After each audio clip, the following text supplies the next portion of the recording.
Hey, I'm Ben Pitchford with Whislug, and I'm here with my turtle family. We've got the Teenage Mutant Ninja Turtle City, Subway, and Sewer Lair. We started off at the bottom, obviously, with the lair, and then we worked our way up. And so I'll start right off with the city and work my way backwards down to the lair. So we have a little bit of a New York City corner with some modular builds with a lot of interior. Some of it is directly from the TCRI building in the back is from the movie, and there's a April O'Neil loft, apartment loft in back, but a lot of the other interiors we just kind of randomly filled with other items to fill up the space. So yeah, then we have a couple different features here. We have a subway entrance with the stairs, and then we also have the sewer layer grate that takes it straight down to the bottom level. If you notice on the left, there is a scene from the movie that everyone really loves.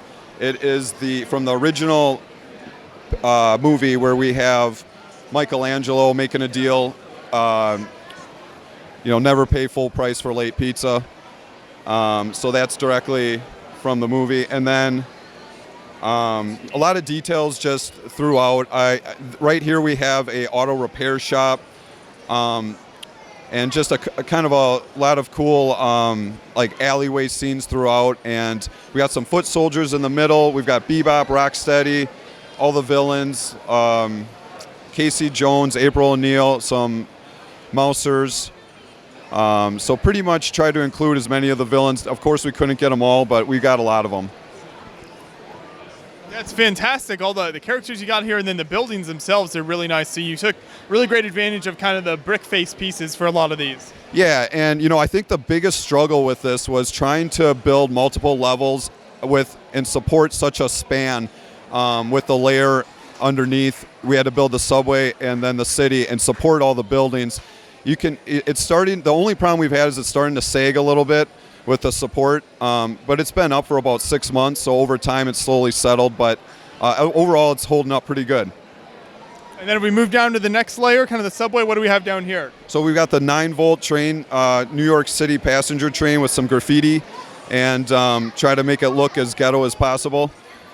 And so yeah, a couple hidden minifigures. We have Emmett, and of course April O'Neil surrounded by some foot soldiers from that original scene in the first movie. And then we have a scavenger hunt. So a lot of those minifigures are on there that we're searching for. And then on the bottom we do have a Batman hiding in reference to the new Batman Teenage Mutant Ninja Turtle build. So he's kind of hanging out. How'd you get the graffiti there? Is that printed or decals? Yeah, that's just like water decals for train modeling.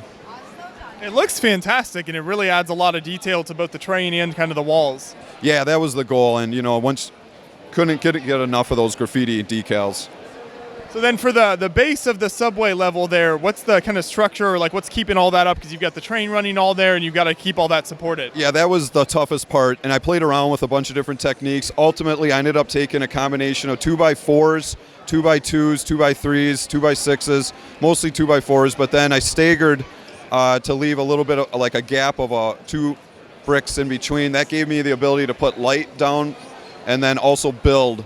So if you take a modified plate and put it in between the gaps, you could actually the little bit of height makes up for the difference of the brick when you turn it sideways. So that was perfect engineering that I never even knew about until just stumbling across it. But of course Lego knew it and designed it that way, I'm guessing. So we were able to build on the sides and match the height of the interior where we didn't have studs to build on the inside. So we just turned the brick, the 2x4s and the 2x6s, 2x3s, 2x2s, built a long wall. I forget exactly how many studs wide, but we turned it sideways, and that was really supportive to build the subway and the city on top of.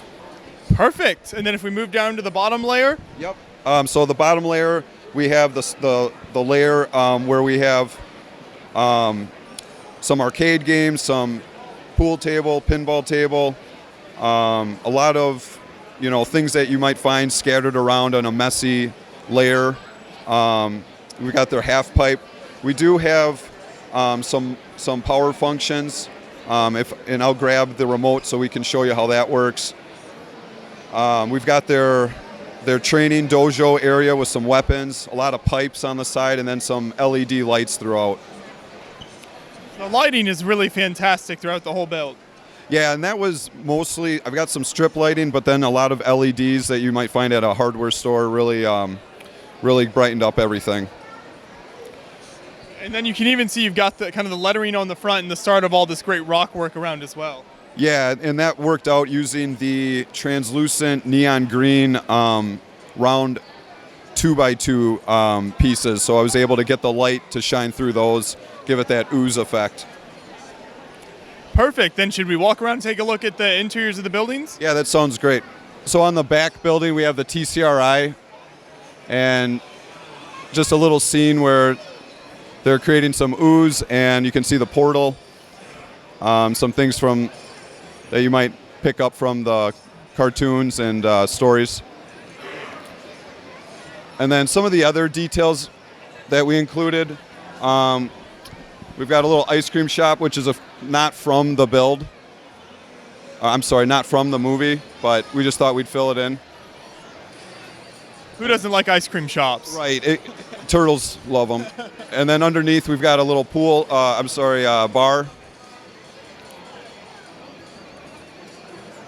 The little pool table in there is nice. Yep.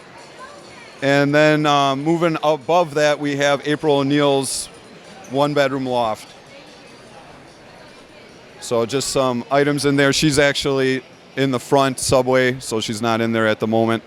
And then we also have on the side here, we have a little gun shop, which is going to be hard for you to get that angle, but that was a fun addition to the build, which again is not from the movie, but we thought we'd throw it in there. Yeah, fantastic. And so you're able to just kind of attach those pieces on its panels that open easily and access the interior. Yeah, throw on some hinges, and you would never know they're in there if they're closed, but gives it some accessibility, play features, and more interesting build. And then let's talk a little bit about the structure in the back here, because I think this is really a good way for builders to see kind of how these large builds you do come together and give them some insight into kind of how you can support a build like this. Yeah, you may remember, so the previous builds, I always would use the large, ugly rock pieces and some of the small, ugly rock pieces. But basically, it's similar to the mountain designs. Great for support. You can see we start down at the bottom and work our way up and continue that pattern, and then just cover it with the slopes and plates for cosmetic. But that's really the supportive secret to putting something this large together and keeping it sturdy enough to travel and move around. You got all the different light coils going on back here. Yeah, so these lights are great. It's just, you can fit them in pretty tight places, and they seem to be holding up pretty good. So then for the actual design of the outside rock layers here, what do you prefer to just kind of use? It looks like you got a lot of that slope type of piece in there. You find that works well? Yeah, try to make it look random. I put in a lot of these wedge pieces, which just give it some different angles, but try to make it look as random as possible. Then what's the setup and kind of movement process like for this whole display? So it's a modular that comes apart in 3 large sections, and then the buildings come off. So it was a fairly easy setup. I would guess it weighs a couple 100 pounds easily, but we were able to set up pretty quick. So it was a nice day for that. Yeah.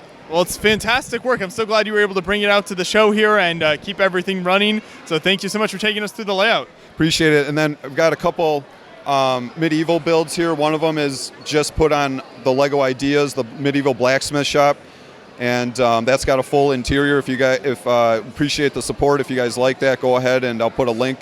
If you could put a link on the bottom, and then my son and daughter have their builds. We got Ancient Egypt and then a Mario Party. So real good time and enjoying the show.